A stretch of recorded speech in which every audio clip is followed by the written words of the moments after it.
ഈശോ മിശിഹായിക്ക് സ്തുതിയായിരിക്കട്ടെ.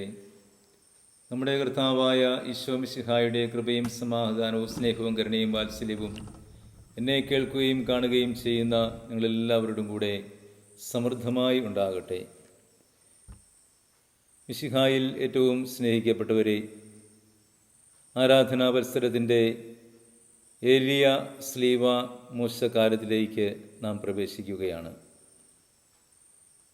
കൈത്താക്കാലം കഴിഞ്ഞു.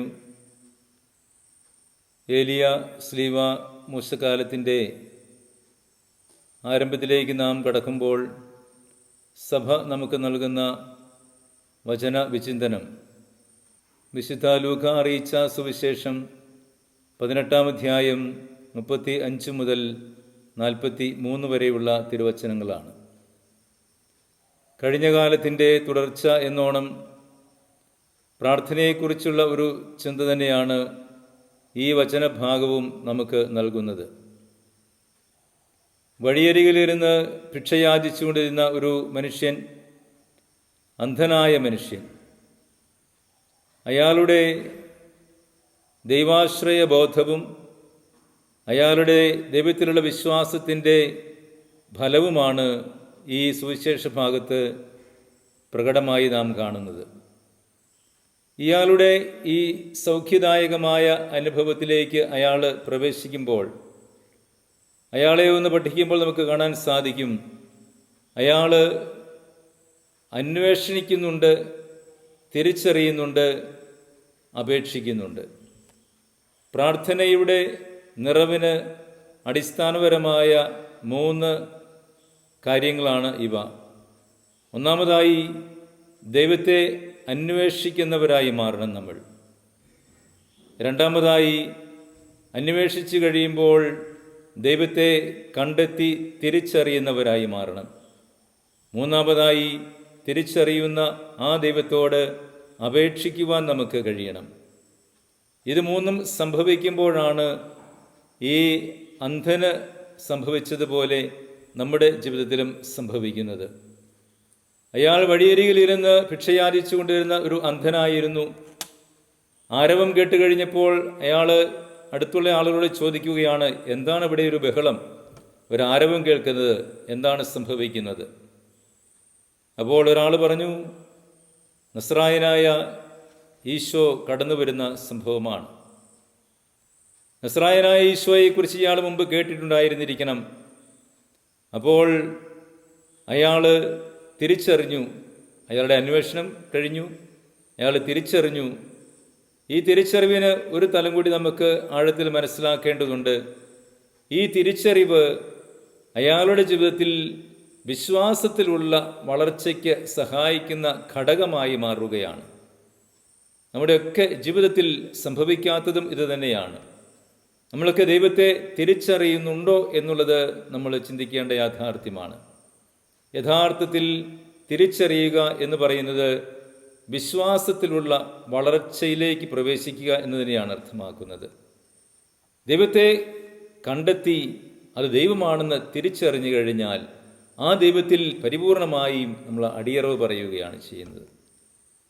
ഈ മനുഷ്യൻ യേശുവിനെ തിരിച്ചറിഞ്ഞു കഴിഞ്ഞപ്പോൾ അയാൾ, കർത്താവേ, ദാവീദിന്റെ പുത്രാ, എന്നിൽ കനിയണമേ എന്ന് നിലവിളിച്ചപേക്ഷിക്കുകയാണ്. ഇനി അവിടെ മറ്റൊരു കാര്യം കൂടി സംഭവിക്കുന്നുണ്ട്. ഇയാളുടെ ഈ തിരിച്ചറിവിൻ്റെ ബലത്തിൽ ഇയാൾ അപേക്ഷിക്കുമ്പോൾ, പ്രാർത്ഥിക്കുമ്പോൾ ആ പ്രാർത്ഥനയ്ക്ക് തടസ്സം നിൽക്കുന്ന ആളുകളെ നമ്മൾ കാണുന്നുണ്ട്.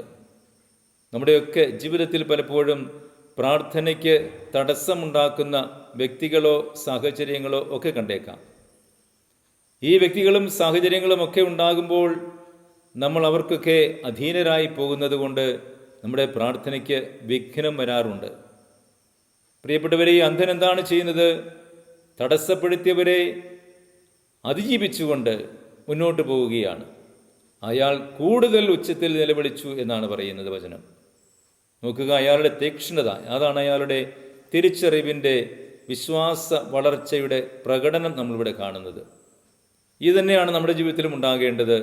പ്രാർത്ഥിക്കുവാനായിട്ടൊക്കെ നമ്മൾ പലപ്പോഴും പരിശ്രമിക്കുമ്പോൾ, വ്യക്തിപരമായ പ്രാർത്ഥനയായിക്കൊള്ളട്ടെ, സമൂഹ പ്രാർത്ഥനയായിക്കൊള്ളട്ടെ, അവിടെയൊക്കെ നമ്മൾ പ്രാർത്ഥിക്കാൻ യത്നിക്കുമ്പോൾ അവിടെയൊക്കെ തടസ്സപ്പെടുത്തലുകളോ തടസ്സങ്ങളോ ഒക്കെ കൊണ്ടേക്കാം.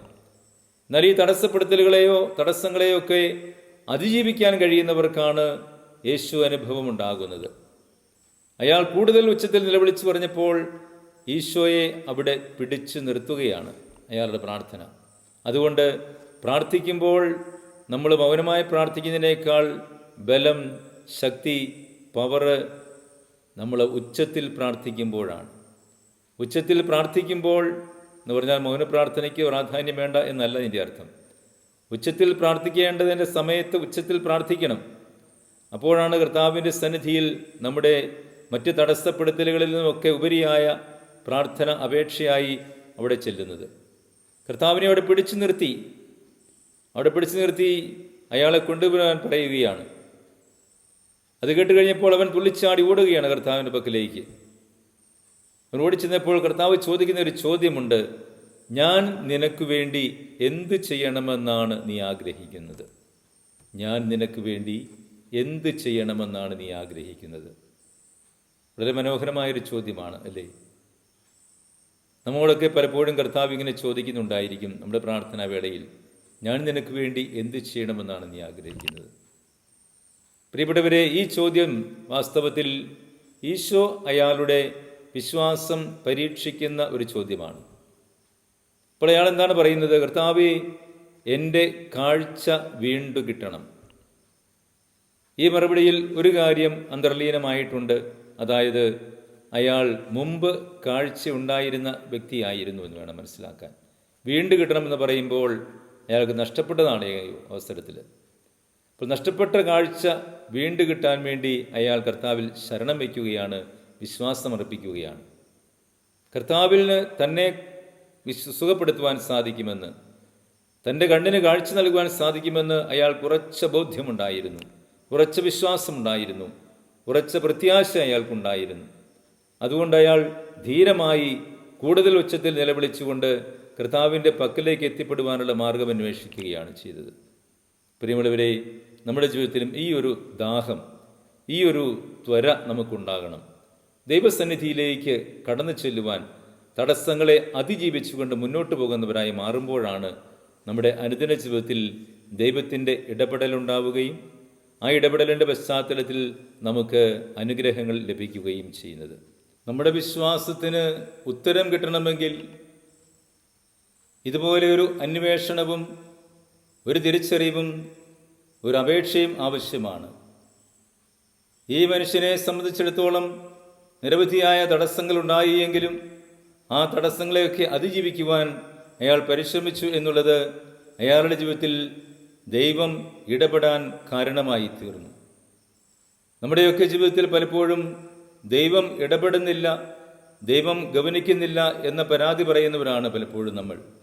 എന്തുകൊണ്ടാണ് ദൈവം ഇടപെടാത്തത്? ദൈവത്തിന് നമ്മോട് സ്നേഹമില്ലാത്തത് കൊണ്ടാണോ? ഒരിക്കലുമല്ല.